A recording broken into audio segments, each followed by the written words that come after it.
आखिरकार महाराष्ट्र के मंत्री धनंजय मुंडे को इस्तीफा देना ही पड़ गया।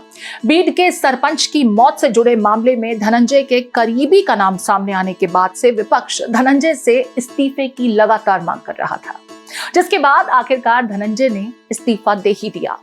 महाराष्ट्र के मुख्यमंत्री देवेंद्र फडणवीस ने धनंजय मुंडे का इस्तीफा स्वीकार कर भी लिया है। धनंजय मुंडे के पास फिलहाल खाद्य और नागरिक आपूर्ति विभाग का जिम्मा था। महाराष्ट्र के मंत्री धनंजय मुंडे ने अपने पद से इस्तीफा दे दिया। धनंजय मुंडे ने बीड के सरपंच की हत्या के मामले में हुए विवाद के बाद अपना इस्तीफा सौंपा है। धनंजय मुंडे ने अपने निजी सचिव प्रशांत भामरे और विशेष कार्य अधिकारी प्रशांत जोशी के माध्यम से सीएम फडणवीस को उनके आधिकारिक आवास पर अपना इस्तीफा सौंपा। सीएम फडणवीस ने राज्य विधानमंडल के परिसर में घोषणा की कि मुंडे को राज्य के खाद्य और नागरिक आपूर्ति मंत्री के पद से मुक्त कर दिया गया है। इस्तीफा अब आगे की प्रक्रिया के लिए राज्य के राज्यपाल को सौंप दिया गया है।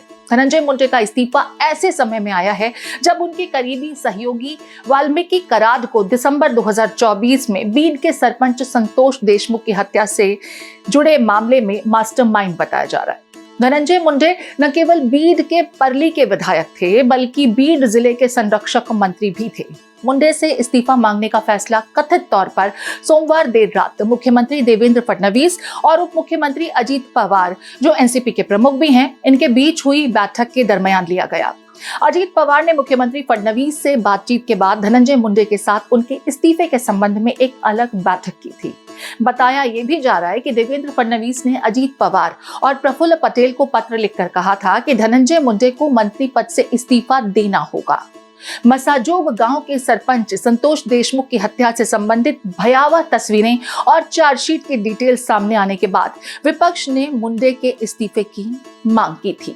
ये मांग और तेज हो गई थी। इन तस्वीरों और अदालती चार्जशीट में हत्या से पहले की गई क्रूरता का खुलासा हुआ था। बीड के मसाजोग गांव के सरपंच देशमुख को बीते साल 9 दिसंबर को कथित तौर पर जिले में एक ऊर्जा कंपनी को निशाना बनाकर की जा रही जबरन वसूली के प्रयास को रोकने की कोशिश करने पर अगवा कर प्रताड़ित किया गया था। इसके बाद उनकी निर्मम हत्या कर दी गई थी। सीआईडी ने 27 फरवरी को देशमुख की हत्या और 2 संबंधित मामलों में बीड जिले की एक अदालत में 1200 से अधिक पन्नों का आरोप पत्र दाखिल किया।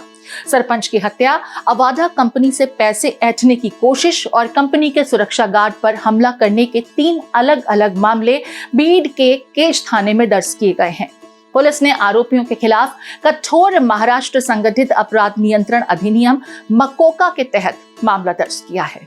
अब तक 7 लोगों को इस संबंध में गिरफ्तार भी किया जा चुका है और उन पर मकोका के तहत मामला दर्ज किया गया है। एक आरोपी मामले में अब भी फरार है।